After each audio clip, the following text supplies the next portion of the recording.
নজর রাখবো বিধাননগরে তৃণমূল বড় চেয়ারম্যান গ্রেফতার, তোলাবাজির অভিযোগে গ্রেফতার রঞ্জন পোদ্দার। বিধাননগরে 34 নম্বর ওয়ার্ডের কাউন্সিলর রঞ্জন পোদ্দার। অনুপ প্রতিনিধি আমাদের সঙ্গে রয়েছেন। অনুপ, নির্দিষ্টভাবে কি কি অভিযোগ রয়েছে রঞ্জন পোদ্দারের বিরুদ্ধে?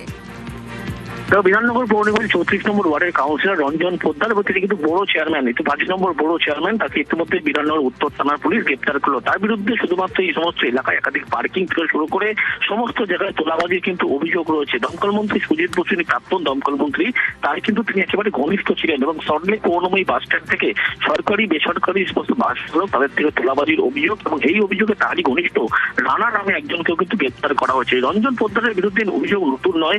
সল্টলেক এলাকায় বিভিন্ন জায়গায় সমস্ত পার্কিং রয়েছে, সেই পার্কিং থেকে বেনিয়ম ভাবে কিন্তু তোলাবাজির অভিযোগ রয়েছে এই রঞ্জন পোদ্দারের বিরুদ্ধে এবং এই রঞ্জন পোদ্দারকে কিন্তু ইতিমধ্যে গ্রেপ্তার করা হয়েছে। বিধাননগর উত্তর থানার পুলিশ পুরনো মামলা তাকে গ্রেপ্তার করেছে এবং তোলাবাজি থেকে শুরু করে একাধিক মানুষকে ভয় দেখানো, এই সমস্ত অভিযোগেই তাকে গ্রেপ্তার করা হয়েছে।